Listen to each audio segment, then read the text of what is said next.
Es psicológicamente el celibato, el estilo de vida célibe, el hecho de elegir por el reino de Cristo, no formar una familia humana, es algo que frustra una necesidad que es fundamental en el ser humano. O por el contrario, uno puede alcanzar la madurez no solamente sobrenatural, sino también humana, viviendo ese camino de entrega total a Dios. Yo soy Francisco Insa, soy profesor de Teología Moral en la Universidad Pontificia de la Santa Cruz en Roma. Antes de entrar en el seminario, trabajé unos años como médico con especialidad en psiquiatría y desde que empecé a trabajar en la universidad me dedico además a estudiar sobre la psicología aplicada a la formación cristiana. Es decir, de cómo los conocimientos que adquirí en su momento sobre la mente humana se pueden aplicar también a la formación cristiana de personas casadas, de jóvenes, de personas que están meditando la posibilidad de entregarse completamente a Dios.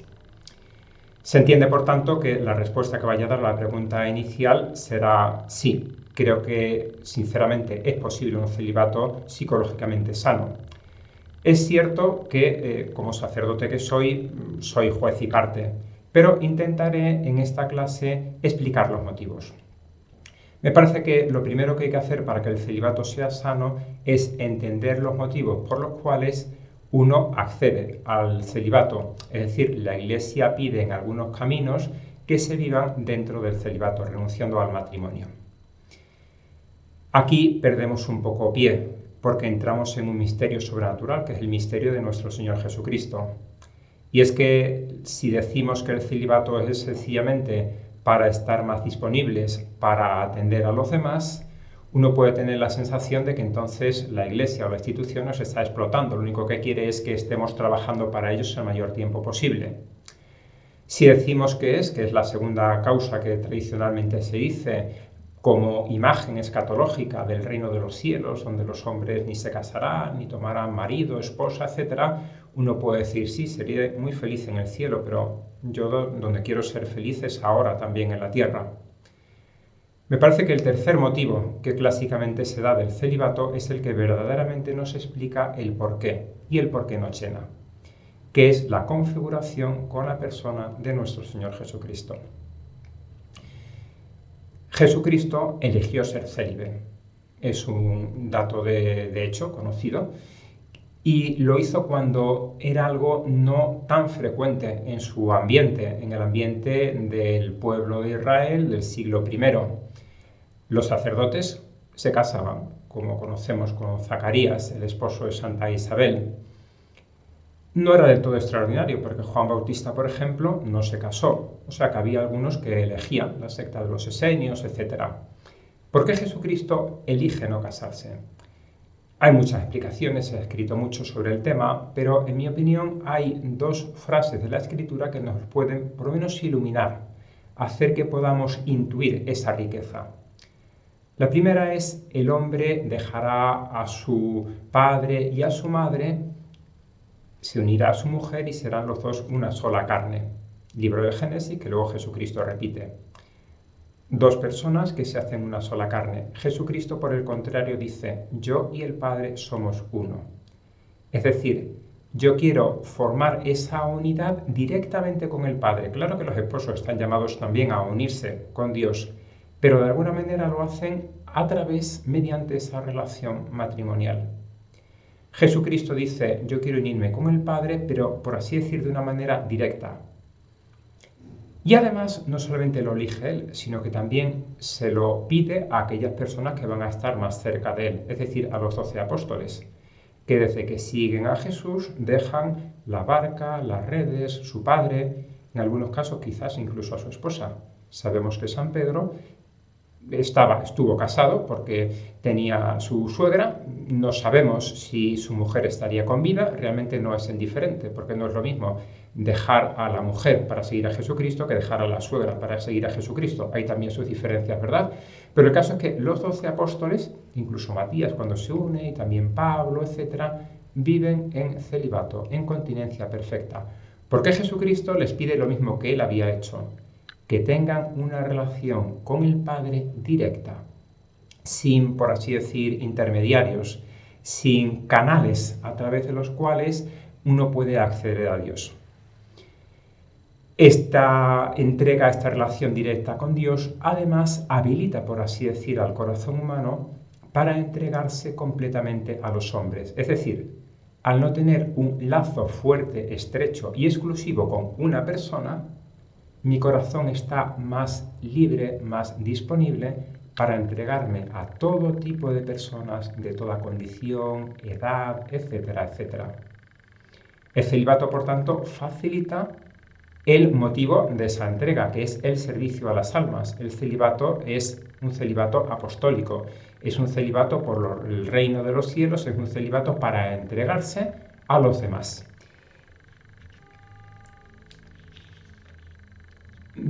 Celibato y misión apostólica, por lo tanto, se complementan mutuamente. Y la mejor expresión que me parece que lo muestra es la de paternidad espiritual. Yo renuncio como sacerdote, otras personas como religiosos o como distintas formas que hay en la iglesia y vivir el celibato, yo renuncio a formar una familia, pero no renuncio a una necesidad que es natural, mía, psicológica, sana, que es la de la generatividad. Erikson, que es uno de los padres de la psicología evolutiva, hablaba de que esa generatividad es precisamente uno de los puntos que son irrenunciables para toda persona humana madura. Y efectivamente también la persona célibe necesita dejar un rastro detrás de él. Y ese rastro será los frutos apostólicos de su labor. Aquellas personas que se han acercado a Dios gracias a su trabajo y a su entrega. Con todo, estas ideas, que además son muy rápidas, nos pueden iluminar de alguna manera, pero no desvelan todo el misterio, porque estamos en el misterio de la humanidad de Jesucristo. ¿Cuál es, en mi opinión, el principal obstáculo que podemos encontrar para entender el aspecto saludable que tiene el celibato? Pues lo resumiría con la imagen de la media naranja. Se dice, pues fulanito, fulanita ha encontrado su media naranja, es decir, la persona con la que se lleva bien, va a empezar otra vida, etcétera, etcétera. Pues bien, yo he renunciado totalmente a utilizar la imagen de la media naranja, porque me parece que los novios no son medias naranjas que se encuentran al otro y entonces ya son una cosa entera, sino que el novio, la novia, el esposo, la esposa, el célibe son naranjas enteras.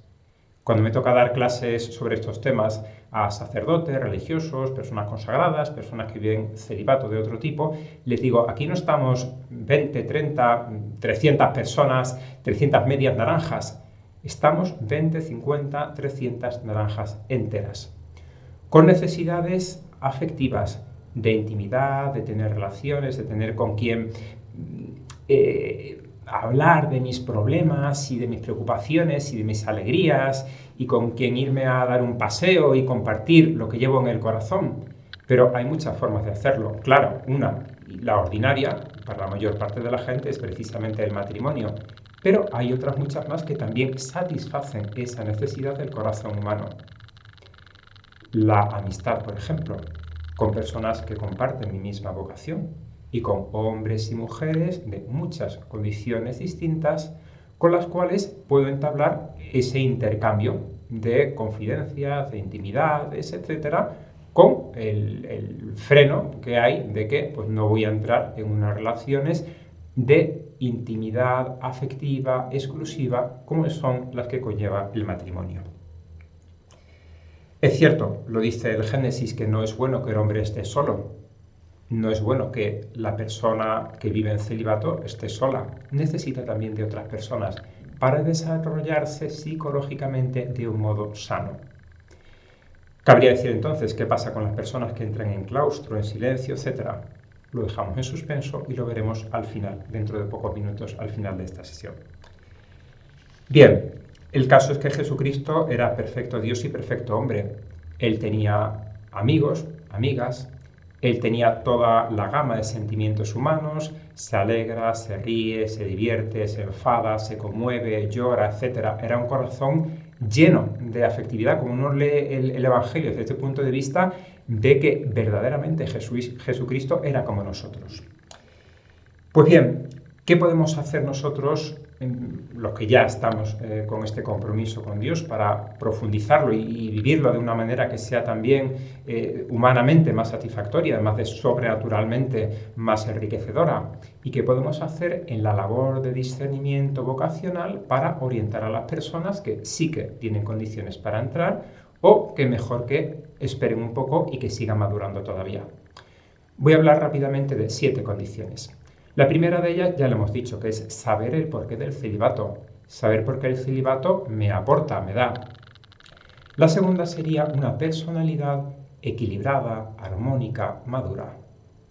Es necesario que una persona que vive en celibato sea suficientemente dueña de sí mismo y no esclava de sus emociones, estado de ánimo, etcétera, para que pueda vivir y pueda disfrutar también de aquellas cosas, las positivas o las negativas, sufrirlas de una manera alegre y de una manera que no le hundan. La tercera condición sería una vida moral asentada, es decir, vivir las virtudes humanas y sobrenaturales.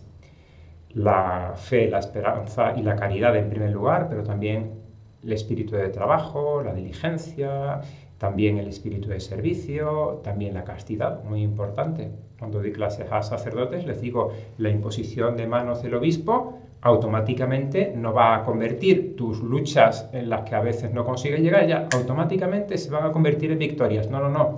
Por lo tanto, si hay alguna virtud en la cual tú todavía no estás suficientemente asentado, date un poco más de tiempo. Si tú ahora mismo no vives como deberías vivir cuando te entregues, mejor espera. La cuarta sería que el estilo de vida me llene, el estilo de vida al cual voy a entrar. Es decir, como vive una persona que lleva años viviendo esa vocación.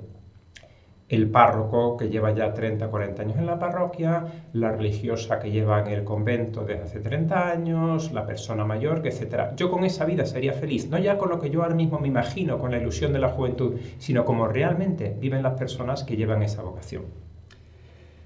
La quinta sería una buena capacidad de establecer relaciones. Es evidente, si hemos dicho que el celibato es para darse a los demás, claramente tiene que ser una persona que tenga un don de gente, no que sea el animador sociocultural o el showman, pero sí que tenga afabilidad, que sea una persona que sepa hacerse atractiva, no por él mismo, sino porque la persona célibe, configurada con Cristo, hemos empezado, tiene que hacer presente, tiene que transparentar, como decía San Juan Pablo II, el rostro de Cristo en los demás.